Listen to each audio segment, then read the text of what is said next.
we know that in this world, there are lots of people who are living great lives. And we know that there are lots of people who would like their lives to be better. And we know there are a lot of people who are struggling and suffering.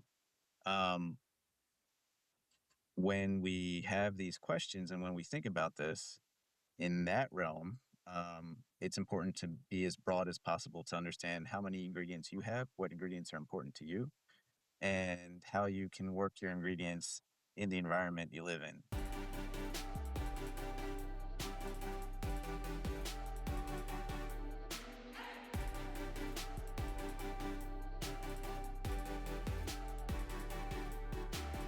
What if you turn hardship into grace, anger into serenity? Everything changes. Make your life a masterpiece.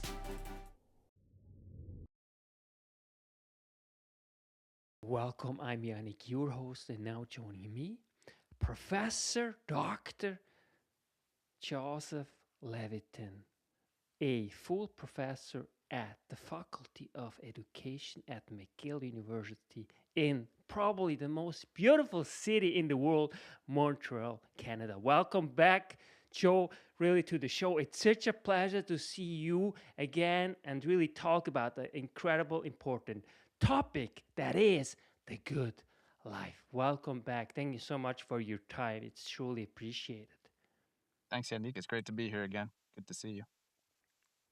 And just as an aside, I think it's really always interesting to give some context. Where are you right now? Because you're overseas right now. Yeah, currently I'm in El Salvador. So I'm, Beautiful, yeah, yep, doing some, beautiful. yeah. Yeah, And just go ahead, please. no, yeah, just in El Salvador right now, visiting some folks. And, that's part of my life these days is a lot of travel, work in various countries and do education work, thinking about what it means to live a good life and how to make It's sure there's really education beautiful. for them. It's really beautiful because you have already had a great career. You already won, several awards, Chomsky Awards and other awards in different countries, in the US, in Peru, and so on and so forth. So it's really enlightening what you already have been able to accomplish. And so it's always nice to see what you're doing and really keep growing in your work. And so wonderful. And so this time, really, we want to talk about the good life, what it is. And so first and foremost, really start with giving us a introduction what the good life really is. Yeah. So yeah, um, this is a really I'm going to use some notes because I've been doing this now for over 15 years, thinking about not only what education is for, what the purpose of education is, but what at the root is it that we want as people, and what it means to be living a good life. And really, that question, what is a good life? Not necessarily one answer, but the question, what is a good life and how should we live it, is, in my mind, the core of what it means to do education in a good way. So when we talk about the ethics of education, when we talk about um, the morality and the purposes of education, doing education in a good way means asking the question, what is a good life? So one of the things that I was looking at with these big questions and thinking about the history of where I grew up in Baltimore City. I've now worked in Canada. I've worked in Peru, worked in Panama, worked in India, Indonesia. All of these different countries have different cultural conceptions of what it means to live a good life. And yet, there's still some similarities amongst them in terms of what it means to live a good life. And thinking about what it means to live a good life to me is compared, like, thinking about it as cooking. So one of the things that I really like when I travel is to try different tasty foods. And when we talk about what is good food, there are similarities with good food, but the food will still taste very differently. And so, what are the ingredients that it takes to live a good life? What are the ingredients it takes to have a delicious ceviche or a delicious chicken dish or a delicious anything, grilled octopus, I don't know, pollo a la plancha, whatever it is. Um, there are many different ingredients that we can pull from that make something delicious. And yet, there's some underlying ingredients that need to be of quality that make the food tasty and make it worth eating. So when I think about creating or co-creating a good life, these are some of the questions that I ask myself. What are the ingredients that we need? And what are the different values and environments that we live in that give us these different ingredients? And so when we think about what makes a good life, how do we decide or who decides what is a good life? There have been a lot of people who've thought about this. So not only have I spoken with hundreds of people all over the world about what it means to live a good life or what they want out of their lives and what it means for them, but there are also philosophers, as far back as Aristotle. There's positive psychology, there's Plato, there's Tagore, there's Confucius, there's people all over the world who've thought about this. So when we talk about a good life, we need to think about all of these different ideas and conceptions. So instead of thinking about just one definition of a good life, I want to talk a little bit about the ingredients that can go into cooking the good life in the way that somebody has for their own palate. And that's the metaphor I'd like to use. So, one of the kind of fundamental compositions or components of thinking about good life that we often hear when we grow up is, oh, you want to have a good career, or you want to be successful, or you want to have a family. These are basic conceptions of a good life. And while they're not necessarily wrong, sometimes they can lead to problematic interpretations of what it means to live a good life. Because if somebody values success over having good relationships, that might be a problem. That's not the right mix of ingredients. If you need to make a cake, you don't want to have just flour. If you need a cake, you need some sugar, you need some milk, you need some water, you need some eggs. And all these different components are part of what makes a good life. So we can talk about some ideas of a good life, but then there's other things that people talk about. So Aristotle, for example, talked about the idea of a good in and of itself or a final good. So what is a final good for a good life? Is it happiness? Is it meaningfulness? Is it virtue? He thought it was virtue. So when we think about a good life, there are components of what it means to live a good life that we need to think about. Health, prosperity, friendship, respect, luck, and engagement. So when we talk about concepts of the good life, these kind of boil down into having a meaningful occupation, having relationships that are meaningful and filled with respect, having a ability to be with people in a way that allows you to feel safe and comfortable in your community, having moments of joy, having moments of beauty. These are all the ingredients that go into a good life. Having health, having a little bit of luck. I mean, we can all have a little bit of luck, and it's nice to have luck. That is part of it. Um, so when we talk about the good life, in my mind, we need to talk about these, some kind of meaning, a little bit of beauty or joy or fun, um, strong relationships, um, good standing, a good relationship with the environment. I don't want to forget about the environment. And meaning and activity. So physical activity, work, productive, ways to contribute, ways to receive help from others. All of these different dynamics make up a good life, but they do so in very different ways in very different places. So with that very broad definition, and I'm pulling from people like Jung, I'm pulling from people like Plato, but I'm also pulling from people um, like I said, Rabindranath Tagore, um, and other folks, even folks like Bell Hooks, who've talked about love and who've talked about the role of meaning and love within the space of environments and social systems that are oppressive and traumatic. So, thinking about these components, the emotional, the physical, the intellectual, the spiritual, these all what make up a good life.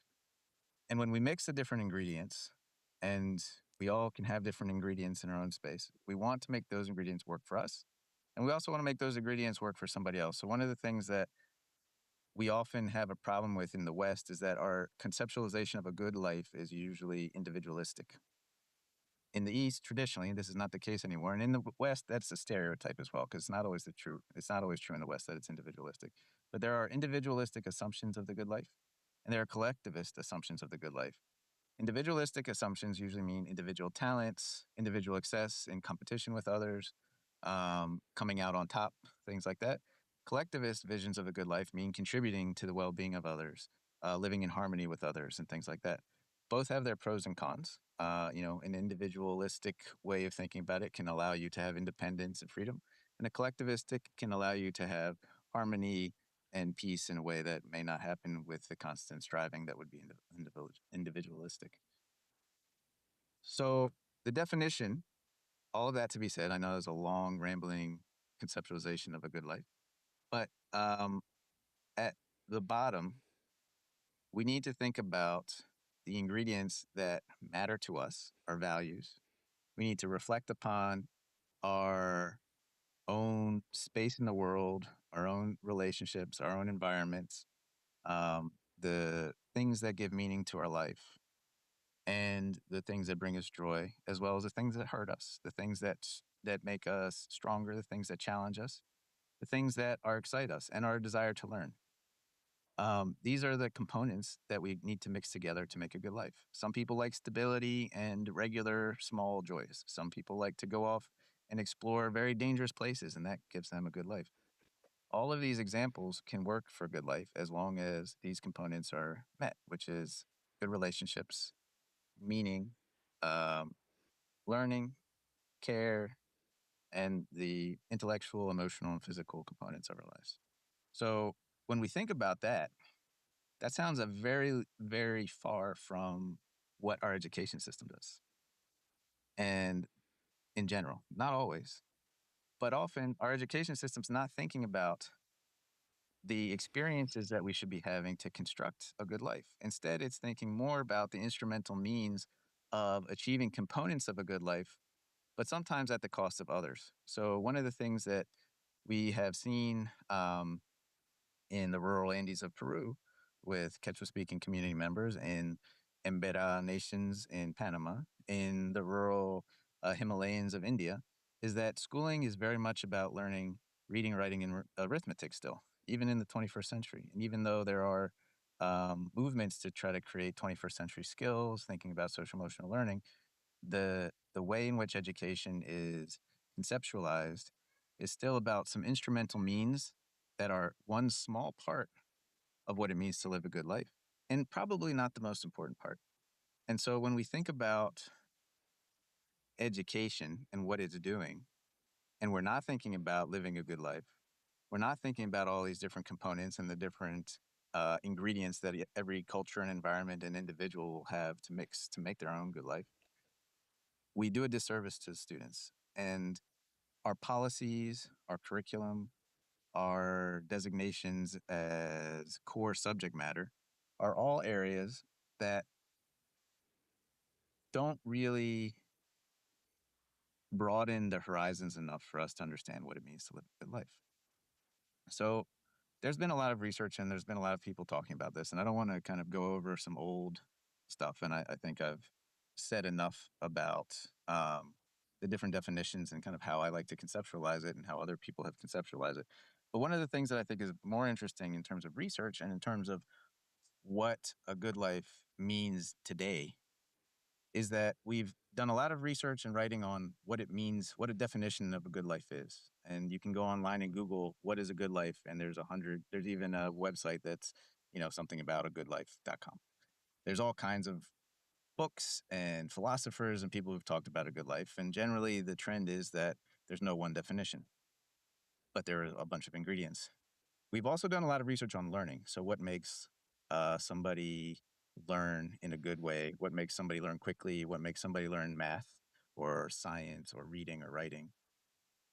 But there's very little research on how do we learn to live. Human development has done that, but usually through the guise of kind of a naturalistic kind of stages of development. What does education do? And it usually breaks it down into different components rather than thinking about it holistically. So one of the things that I've been working on recently over the past, well, it's not recent, I've been working on this now as a question, kind of as a lived philosophical question for 20 years or so, is how do we think about what human beings do to learn to live? And what they do to learn to live is not what they do in school usually. one of the things that we've learned in developmental psychology, because there has been some great research on learning, there's been some great research on human development, there's been great research on values, but it hasn't all come together yet. And I feel like we're in this time where we need to synthesize various findings to bring them all together to that um, make that comprehensive framework. So we know that. Sorry, did you want to ask a question? No, no, no, no. Just keep on. I have so many questions, but just keep on. Okay. I noted them all down. Okay. Great. um, so what we know about young children growing up is that their mirror neurons from the age of around 1 are very, very active. We know that what young people see, what they hear, how people behave is really what they learn. What you tell a little child is not necessarily what they're going to interpret, because what they're going to interpret is what you do. There's just a funny little uh, anecdote about this. Is I have a 2-year-old nephew who is really into kicking a soccer ball around. And so I played soccer, and so we were kicking the soccer ball around in the backyard. And I said something like, come and kick the ball, get the ball from me, come to get it, come get it. Um, and I and I acted in a way where I was like, he was coming after it, and I'd pull it away, and then I'd say, keep going, keep trying, and then he'd get it from me because I let him get it. What he interpreted as he told his mother, my sister, as what I was saying, because I never said this, but this is what he said. He says, "Don't wait to kick the ball. Go after the ball right away." That's what you do in soccer. That's what he learned. I never said that, but I said, "Come kick the ball, come get it." And then I showed him how to go after it and be really quick to get it. And because I showed him how to go after it really quickly, he interpreted that what is important is to kick the ball and don't wait to kick the ball, which is an interesting interpretation because it's not something I ever said. 2-year-olds do that kind of interpretation. They will make sense of what our actions are much more readily than what you say. Um, I actually told him that he should be kind of patient and wait to kick the ball. And these things he completely ignored in terms of what I told him. But because of what I showed him, this is how he understood. And we know that mirror neurons are a really strong foundation for what it means to do learning for young people. And it also works up until our 30s, 40s, and 50s. I mean, we still have mirror neurons firing. And lifelong, we're still interpreting the world in a deep way through mirror neurons. We also know that association, so if I do this, then this happens, the associative thinking is really foundational. Classical conditioning, things like that, those are foundational to what our learning is. So at an emotional level, our deepest learning, the core of our learning is uh, kind of intellectual biological. So we put together the sensations that we get in our experiences. And through these associative thinking, we see, oh, this stove is hot. I don't want to touch that. This knife is sharp. I don't want to poke that. This water tastes good. This orange juice is nice. I want to drink more of it. These associations are, through this kind of experience, are really where we're learning how to live, how we're learning how to make sense and survive in the world. And there's different levels of these kinds of associations. So as a basic one, which is, something's hot, I don't want to touch it. Then it can go, something's hot, I don't want to touch it. Something's hot, and it can heat up something else, and I like hot food. And so a lot of our reasoning actually comes from very basic formulations of core biological, psychobiological processes that we have as little children and that we don't really teach to in our education system. So when we think about teaching for a good life, it implies a fairly radical reconfiguration of what it means to teach and what it means to do education from a young age all the way up until adulthood and beyond. Because we need to conceptualize not only what it is that we're saying or what the content is in the curriculum, but how we're acting, how we're relating. One of the other things we know about memory is that emotions and physical sensations are more tied to, as well as smell, just as a funny component, are more tied to memory than if you're not paying attention. If you're bored, then you're distracted. I mean, it's pretty obvious when you think about it, but we don't often build our education system to have that consideration. in what it means to do pedagogy. Teachers do, really great teachers do, and there's so many great teachers out there that I know already do this, who already do this as second nature. But policy-wise, curriculum-wise, um, in the discourse and narrative of what it means to do education, we don't do enough of this. We don't think about this enough because we're still focused on certain things that are one small component of the good life. But if they're too narrow in a focus, they can actually harm other components of the good life. If you can read really well, but you can't make sense of your reading, that's not a great thing. If you can make sense of your reading, but you have a very limited vocabulary, that's also a problem. There's a lot of things that you need to be able to put together that we don't, that we do. Obviously, this is a simplistic example, but that we need to do better, and we need to think more about the core components of what it means to be a human being engaging in the world and learning um, through components like visual mirror neurons, experience, reflecting on experience, the emotional impact of learning and what that means, and our ties to self and identity, um, which all have to do with living a good life. And this reminds me really of the whole health crisis we are facing, right? Because mental health equals really physical health, right? They're Mhm. completely interrelated. So therefore, I would even make the argument, and I think that you can actually demonstrate that if someone has mental challenges, by and large, 95%, I would say, could actually be eradicated by simply putting more emphasis, for example, on physical health, just the emphasis on, for example, gym. And what do you think today? Do you think today living the good life and really what you are really proposing, learning to live, which I think is so essential and so interesting, do you think that it's even more important today than it was 20, 50 years ago? And if Mhm. so, why do you think so? Yeah, that's a great question.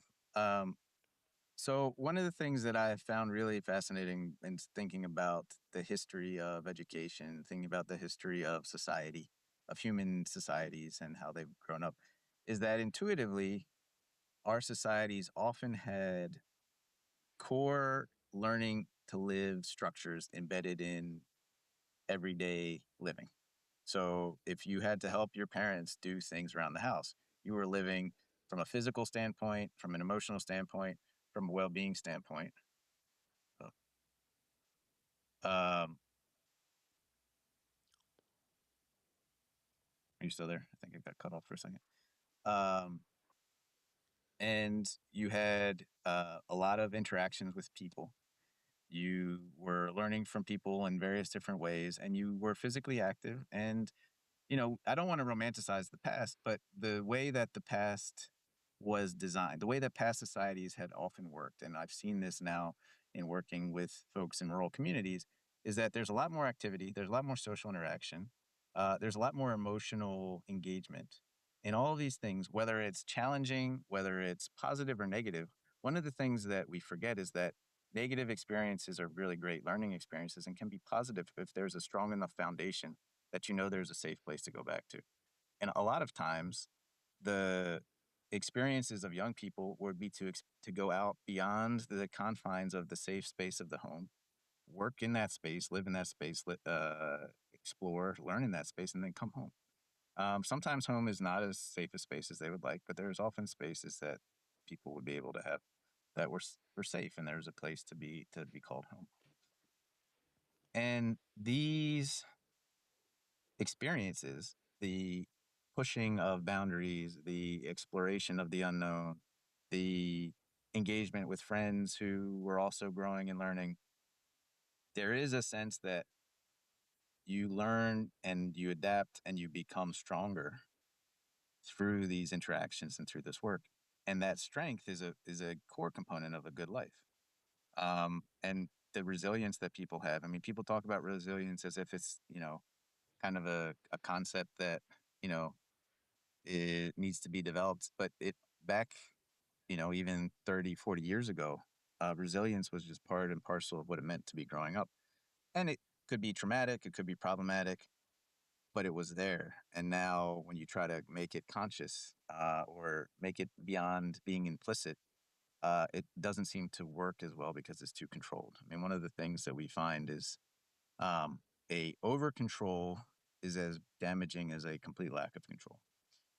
Um, so I think that our societies historically, because there was no other option, people needed to learn how to become responsible adults. Um, had a implicit and embedded way of teaching people how to live the good life, and schools have disrupted that. And so now they're returning to it from a different angle, trying to support this well-being, physical health, mental health, because the basic components, those basic ingredients for physical health and mental health, which are activity, social interaction, caring people around you, um, you don't get as much, you don't get as many experiences as that in school as you used to, because you're working at a desk by yourself, or you're in a competitive dynamic, or you're not moving as much as you would like. And so all of the things, or that as much as you need, especially as a young person, and all of these components are going to be, um, if you have, if we're going to go back to the metaphor of baking, if you don't have the right kind of milk for your cake, it's not going to taste good. And so we soured the milk by disrupting some of these implicit and embedded learning to live experiences that were in prior societies. And this is so important what you're actually saying, because that's what Boris Cyrulnik also says when it comes to resilience. They are basically factors of resilience, right? And it's precisely what you're saying. That was always security, right? You have support systems, but you also have ultimately a framework in which you can operate as a child. And if you do something, you also get, of course, also the shit, but you also get the good in buying having the support to really rebound back after you face some hardship, right? And I think you make a very important point that precisely now it became, to some extent, because we don't have these factors anymore, we kind of try to make up of them, right? And sometimes it can actually have very problematic effects in schools, for in many reasons. On one hand, of course, you want to have like a safe a space in the sense of providing the environment so that the person feels safe and to really dare making mistakes, right? Yeah. Yeah, exactly. Yeah, the idea of daring to make mistakes, to learn from those mistakes, to fall down, to fail, to get back up. These are the core components of when we talk about association and associative learning. Those and experiential learning and reflecting on experience. Those are the core experiences. If you've never failed, then you don't really know what your limits are. And if you don't know what your limits are, then you don't really know how to have a framework to function. Um, so I think you make a great point there, which is the frameworks that we have, and pushing those frameworks and learning from those frameworks, and having both the security and the challenge, and failing and making mistakes and getting scratched and getting better. These are all components that if we don't have that in our education system implicitly, and there's a point that I think is really important, and you brought it up as well. These are things that are not said. They're not explicit. These are things that people do and that you learn through doing, that you need to create environments for. You need to create spaces for. You cannot make it happen. You can facilitate it, and that's really important because if just as a kind of an absurd example, and if an adult hurts a kid and says, "Hey, look, you're going to get better," that's not okay. That doesn't bring the agency of the child to say, "Hey, I'm going to try out this limit and I'm going to see if I can do it, and if I can't, what my limits are, or now I need to know what I need to learn to be able to reach what it is I want to do." If they need to try to climb up to get a pickle from the pickle jar and they fall over with the two boxes, then they realize, "Oh, maybe I shouldn't use a box. I should use a chair." Now they use the chair, they get the pickle. That kind of learning from their own internal impulse to have a pickle, and that being facilitated by an adult who's there to make sure nothing terrible happens, but allows them to get hurt a little bit. Those are the kinds of examples of learning that allow students, one, to have a sense of self efficacy, physical engagement, emotional engagement, agency, and a sense of accomplishment where they can put together a schema to see how the physical world works. So I think there's a lot of and I hesitate to say this, but I think it's important. A lot of what we do today is overly explicit because of the writing, because of social media, because of the lack of engagement in the world that we live in. Um, we have moved a lot of what has been implicit learning into the explicit realm. So we've made things that were nonverbal into verbal. So resilience, for example, is a concept of a phenomena that is very complex, but it's a phenomena that's carried inside. And it's a phenomena that is developed and learned through interactions that are nonverbal. And so our nonverbal intelligence, I think, in our current mode of schooling is one of the challenges that we are facing. Because when you put a word to something that is a complex series of um, experiences and internal shifts and internal transformations, it doesn't capture that nonverbal experience or that pre-verbal experience that people need to have on their own. And so that component of schooling, the nonverbal component of schooling, is key, I think, to making an education for a good life. And I think this is such a wonderful point that you're making, because to some extent, uh, resilience then almost got like it became almost like perverse, that we have to somehow, make it, intentionally or artificially hard somehow, make students suffer or whatever in order for them to develop resilience, right? So you make a very good point. So that really makes me think. But I just want to quickly come back to what you just said, because I think it really ties nicely into what you are trying to explore, really, to learn, to really live, right? And I think you touched on something which is very important, because it shifts somehow the focus. To some extent, when you start learn to live, you start putting, especially as a teacher, really the emphasis on the student's effort, not so Mhm. much on the outcome. Right. Yeah. So, and I think that um, as teachers, and as when we have excellent teachers out there, and there's so many of them, excellent teachers see effort and they count it as much as whatever right or wrong question a student has.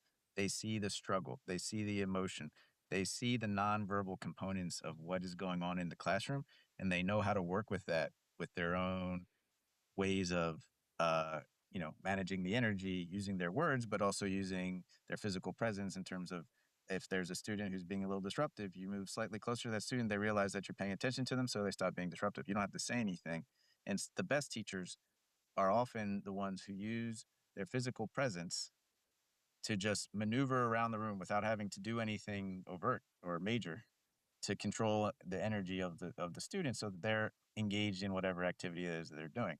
Now, if the activity is inherently engaging and if it is something that's facilitated, so if it's not this explicit, overt, verbal activity, oftentimes that brings implicit and inherent motivation. And so when we talk about the effort of a child, if that effort is to learn about their environment or to learn about some internal curiosity that they have, that breeds agency, independence, and um, self efficacy. If they're learning or they're putting in a lot of effort to please the teacher or their parents, that breeds a different kind of engagement. Sometimes it's not a bad thing because sometimes you want to have kids who are sensitive to others and who want to work with others to achieve things. But sometimes it relies on an overdependence on the esteem of others to or the approval of others to do what they need to do. And so there's that same conflict that we talked about in terms of collectivism versus individualism when it comes to learning and what the effort could look like and what a teacher would need to do in order to support students in their own processes of developing for themselves their resilience and their self-efficacy. Um, so we have this careful awareness, and I've I have colleagues who I taught with who were very aware that one of the things that they wanted to do with students who were really great students who wanted to please the teacher was that they would give them independent work tasks that the teacher wouldn't grade it, that the student had to figure out how to be successful on their own, and they'd have to learn about something they wanted to learn about, and then they had to figure that out. And the teacher would not give any feedback. That's a very interesting way of thinking about what it means to do some learning, to teach not only independent decision making, but also to learn independence in terms of being aware, self-aware enough of what it is that you want to achieve and whether you achieved it enough for yourself. So there are teachers who do these kinds of things out there where it doesn't need to be verbal, but that's actually a very deep nonverbal pedagogy that allows a student to say, oh, I'm going to set this for myself. I'm going to then try to learn this thing for myself. And the natural consequence that I've set for myself, I'm going to achieve or not achieve. And by the time I achieve it, I'm going to know that I have mastered something. That's brilliant. So, talk a little bit about how you actually grew up and what were some of the indicators that really made you start studying the good life? What was it that made you, and also like the gift that you have, right, to really study this? Because it's a privilege in the sense that, of course, you worked very hard, and of course, and to me too, and I'm actually curious what you think, but to me, luck is as much created as it is actually, just given. In fact, luck is, in my view, actually a process. And there is also a book, a very, very thorough book. It's called The Luck Factor. And you Yep. might be familiar with, but I'm curious what you think about first and foremost how it came about studying really the good life Hmm. in terms of your past, and then I want to know what you think about luck. Yep. So I grew up in Baltimore City, which in the 80s and 90s was would say it's called the Rust Belt. So it was a post-industrial city. Used to be a thriving city. Then the crack cocaine epidemic came through. Many of the industrial backbone, much of the industrial backbone of the city closed down because of prices moving overseas, and so it was a challenging city because it had been it was going through a hard time, and it still is. I mean, it's still a urban, you know, space where there has been a lot of crime. It's gotten better, but there's still been a lot of crime. And I lived in a neighborhood. My mother's side of the family had been in Baltimore from, it's kind of migrant family from Germany for 3 generations. So as much Baltimore as Baltimore could be in terms of kind of the history of the city as it was incorporated, because there was a lot of Italian and Jewish and German and Irish, and then from the South after Reformation, a lot of Black American migration into Baltimore. And I lived in a what would be considered a border neighborhood. So I lived between the the kind of lower income, more dangerous neighborhood and the very wealthy, very protected neighborhood. And my neighborhood was pretty much smack in the middle of that. And so my friends were both. I had friends from various different parts of the neighborhoods that were around, because of where I grew up, but also because my dad was a teacher, and he taught at a private school. I was able to go to a private school that had a very progressive education for free. So I was, in other words, the quote unquote poor kid, even though we were not poor. We were fine, being teachers. My parents were fine. Um, but uh, but I had this dual vision, this in-betweener vision of not really fitting in, but also fitting into both spaces. So I play with my friends in the neighborhood, and they had their own struggles, and there was issues there. And then I go to this very wealthy school, and those kids also had their struggles. And there were different struggles, but they were also similar struggles. And so I think for me, one of the things um, that really struck me when I was growing up was the amount of pain and lack of well-being that was going on in the communities that I was living in. Fortunately, because I had two educator parents, we had a very warm household that felt safe in the house. And then when I go outside, it was a little bit more rough and tumble. And I learned that resilience that I was talking about. But I also had friends who struggled with addiction, and I had friends who struggled with depression. I had friends who struggled with self harm and violence, but not only in not in either neighborhood. What was interesting was that, or not in the very wealthy school, and not only in the neighborhood. Um, and that was what clued me into this study of, okay, what does it mean to live a good life? Because stereotypically, the wealthy people should have been living as happy and everything, and being great and having all the best opportunities for everything. And yet, they were some of the most miserable people, and had some of the strongest issues with well-being. And my friends and some of the friends I had in the low income neighborhood, um, some of them really struggled with there's a lot of anger and violence, but then some of them really thrived and really had a great sense of self and well-being, and were really doing well. And so, um, you know, when I look at kind of the experiences I had amongst what it means to live in a healthy environment versus a toxic environment, the stereotypes did not work for me. When we talk about education, the kids who had access to this very high level education, this progressive education, if something was going on with their parents at home, if a parent was struggling with an addiction, if there was trauma, if there was something else that was happening, the well being of those kids was really profoundly damaged, and it the income was less important than the experiences and the relationships that the student had, as well as their own ability to develop that self-efficacy, that resilience.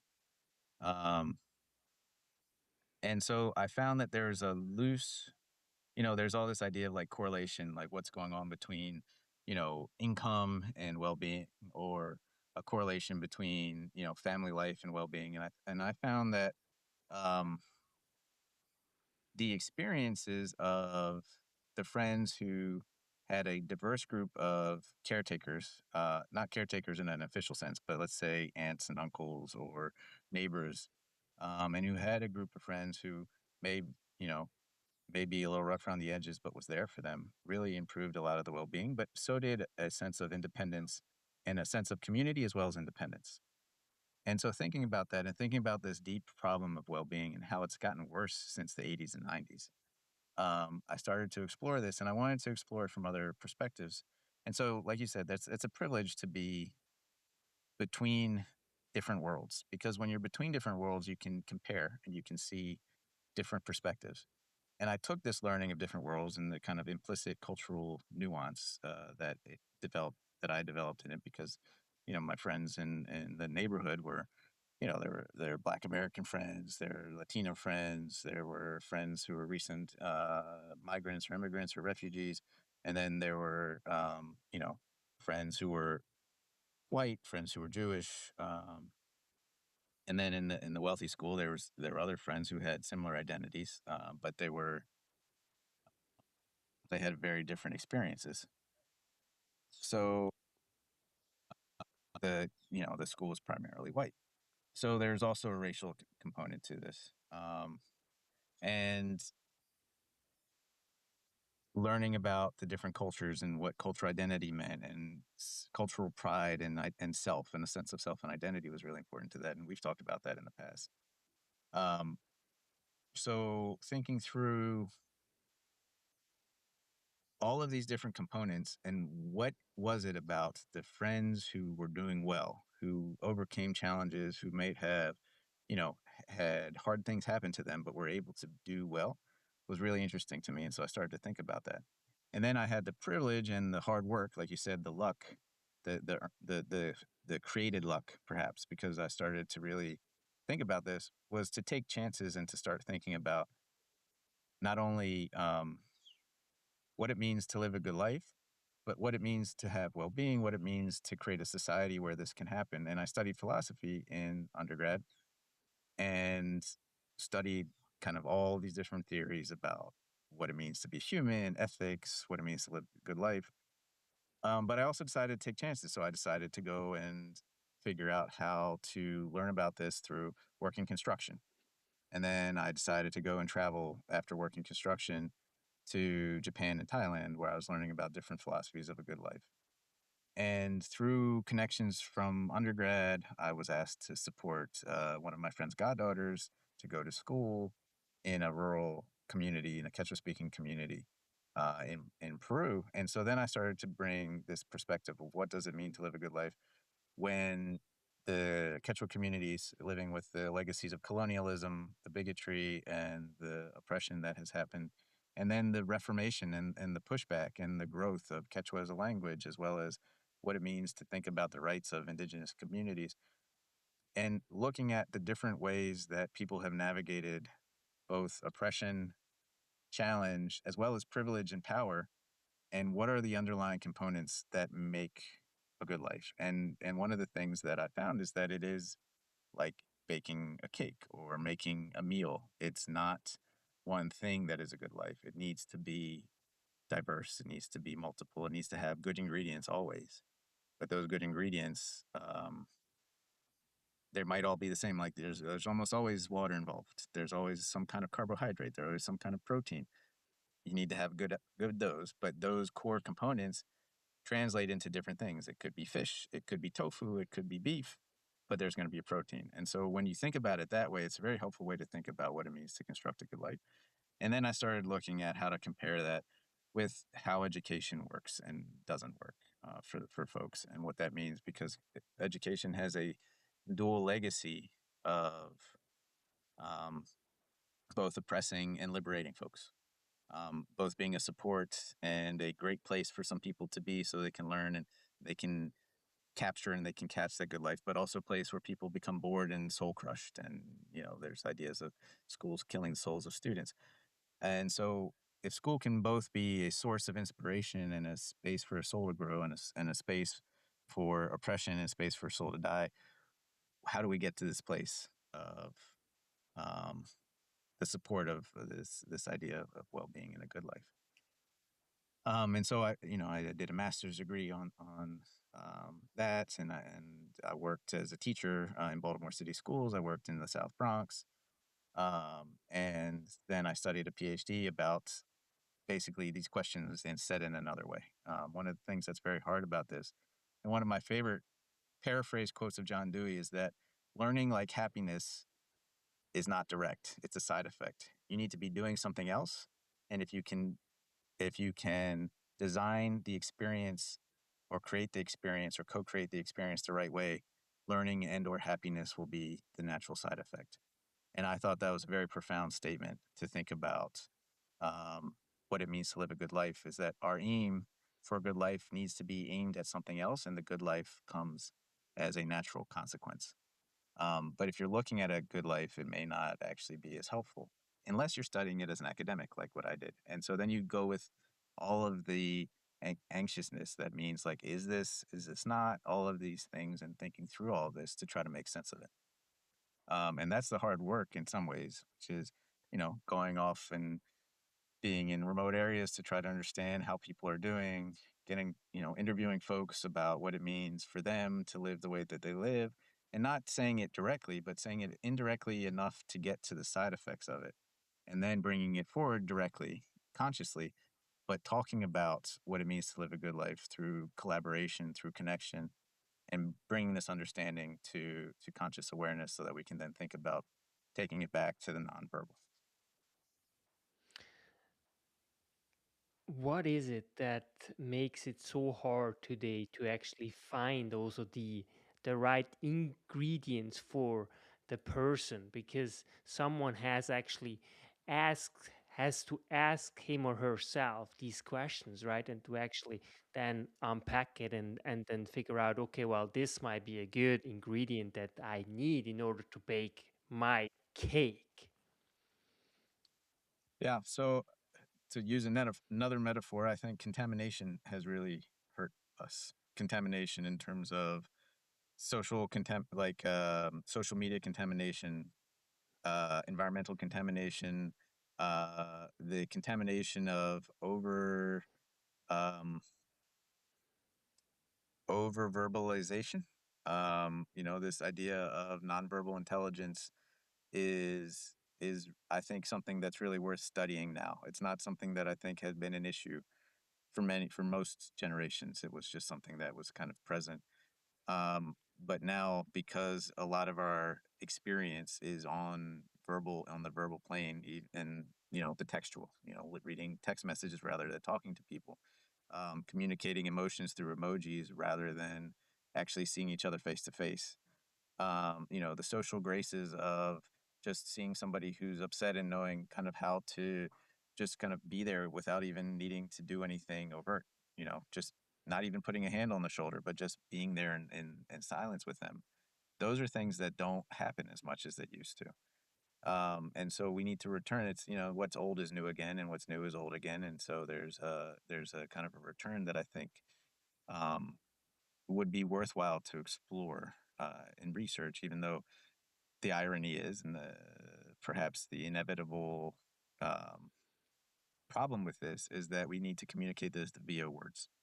And so we're talking about something that is experiential and pre-verbal, or nonverbal, but we're doing it through speaking. Um, so that's one of the places where I see us having a hard time getting the good water or the good milk or the good flour, is there's contamination between these components of our lives. I think there's also contamination because of an overemphasis currently in our current society on individualism versus collectivism. But I think the issue with collectivism is that collectivism needs to be good. There needs to be care, and there needs to be good examples, and the adults need to be healthy in order to have a healthy collectivism. And so the natural response for individualism is, well, if there's not a healthy space for me, I need to do it on my own. And that's a natural and smart response and the only real response. But then we need to think about how to return to a more collectivistic understanding to have a balance between individualism and collectivism. And it's not one or the other. It's never a binary, it's never either or.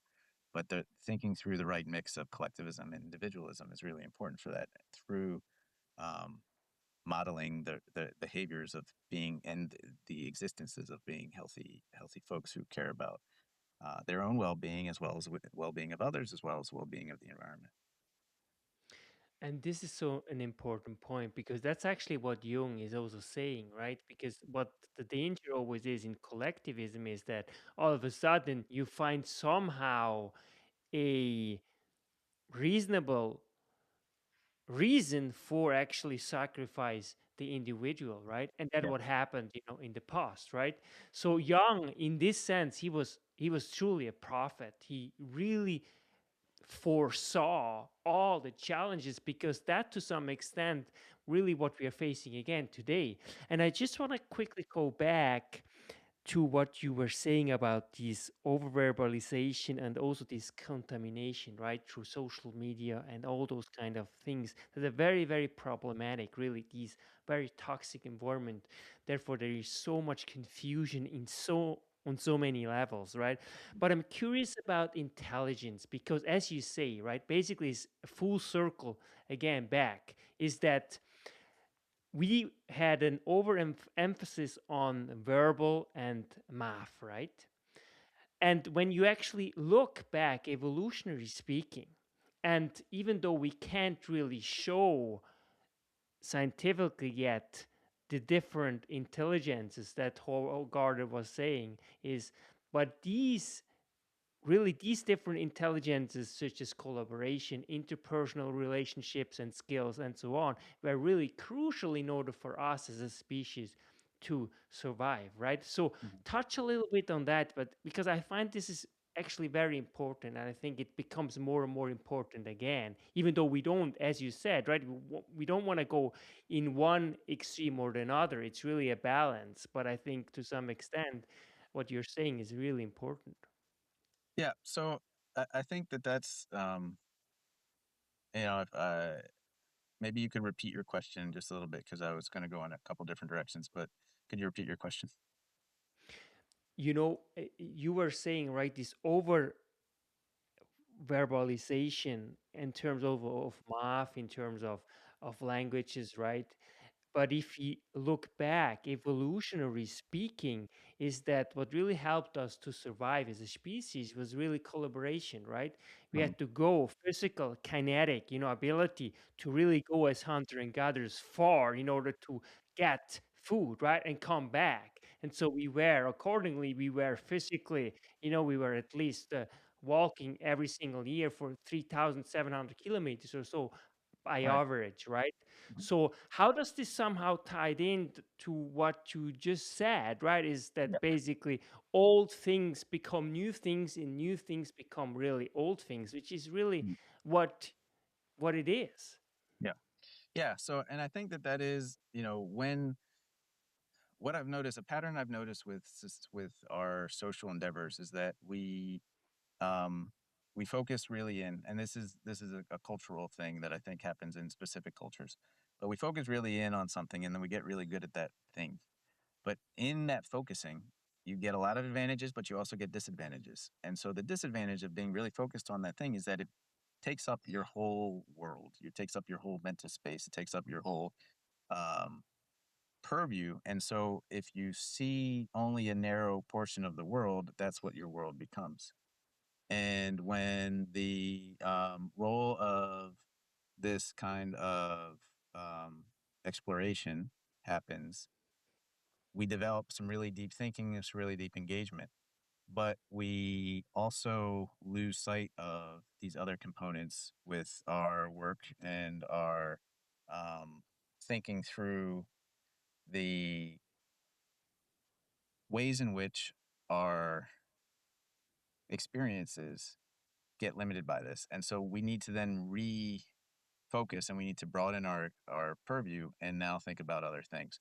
And one of the things that has happened in our society is that we've specialized in a lot of different things and we have not made connections. And so, when you have, like, if you think about a field of vision and your focus, if you're focused on only one point, that's a problem. If you're focused on a lot of different points, but they're not connected, that's also a problem. So if you can build connections between all of these different points of vision, then all of a sudden you have a holistic view and you can get a three-dimensional picture rather than a two-dimensional picture, to mix metaphors.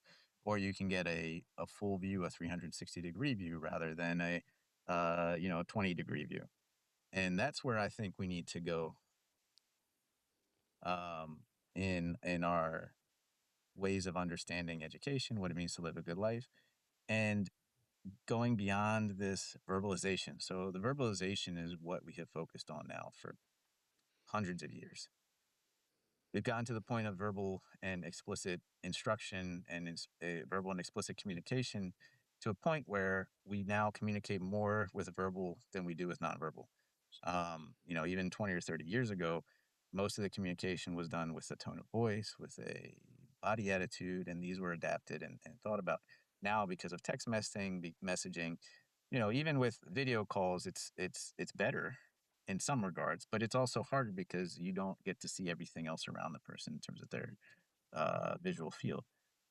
So we have a very focused, very advanced, very developed verbal capacity today compared to where it was before. But we have let these other points in our vision fade away. And now we need to refocus on them because those are the skills that we also need to have awareness of. And so that's the idea that I think is worth exploring more. And I think it's so important to mention actually, you wrote a paper a long time ago actually, and you really applied that, to look, for example, I think it was about the international development and really look through different lenses, different theories, right?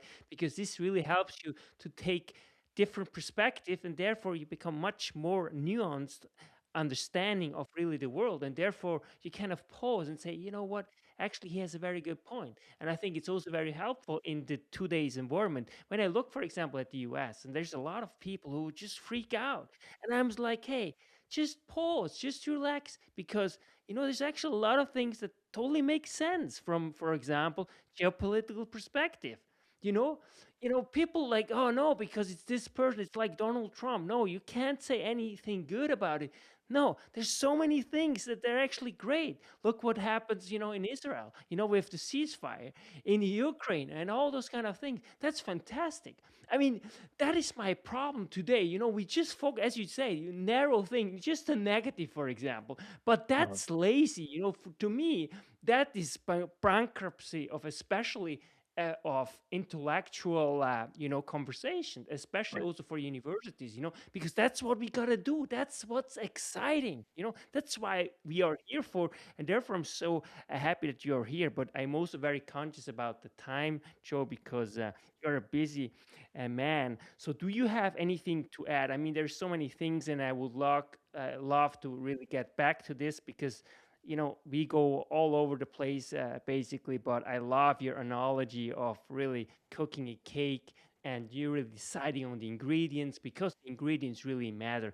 So please, I wrote so many things down that I would love to you really to comment on that, but I'm also conscious about your time. So do Yeah. you have anything really that you want to add, or maybe you want to Yeah. discuss something a little bit more deeply right now?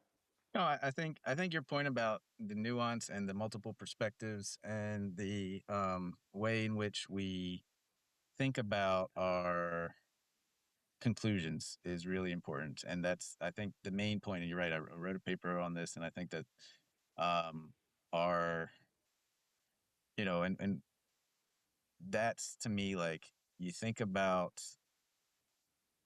broadening the perspective and understanding things more is really, really important from multiple perspectives. Getting that, there's the time worn perspective of, if you look at an elephant only from its tail or only from its trunk, you don't have any idea what it actually is. Um, and I think we've lost some of that deep knowledge of what that means. And so I think that's really important. And so that deep knowledge includes the kinesthetic, the emotional, the presential, the experiential, the nonverbal. And when we talk about living a good life, we know that in this world, there are lots of people who are living great lives. And we know that there are lots of people who would like their lives to be better. And we know there are a lot of people who are struggling and suffering. Um, when we have these questions and when we think about this in that realm, it's important to be as broad as possible to understand how many ingredients you have, what ingredients are important to you, and how you can work your ingredients in the environment you live in. We know that at altitude, baking a cake is actually quite different than at sea level. So your environment also will depend upon some of these ingredients and how you use them. Um, when we're thinking about education, what are the ingredients that we're giving, as educators? What is it that we're providing for students to grab onto, to take as their ingredients? What are the environments we're creating or co-creating with the students, with the other teachers, with the society at large, that allow students to have high quality ingredients as they start to bake their own cakes? These are the kinds of questions that I think are really important to explore more, and that means broadening the perspective to think about physical well-being, emotional well-being, intellectual well-being, mental well-being, and what that means for a good life. We can't define it for any single person, but we can talk about what it consists of, and then we can support people in getting those ingredients, and learning the skills and abilities, capacities and competencies to put those ingredients together to bake a delicious cake. Beautiful. Joe Levitan, thank you so much. As always, you are truly a blessing to myself and really to the world. Thank you so much for being on the show. Yep. Thank you very much, Yanik. It's always a pleasure to speak with you, and I'm sure we'll have opportunities to talk more. I feel like we went all over the place, and maybe we can be a little bit more specific in the future. But thank you for directing that and providing some focus for my own discussion. Joseph Levitan. That's why knowledge matters.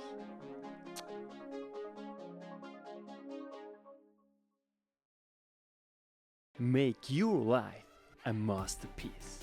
Visit now programs.the-ykm.com.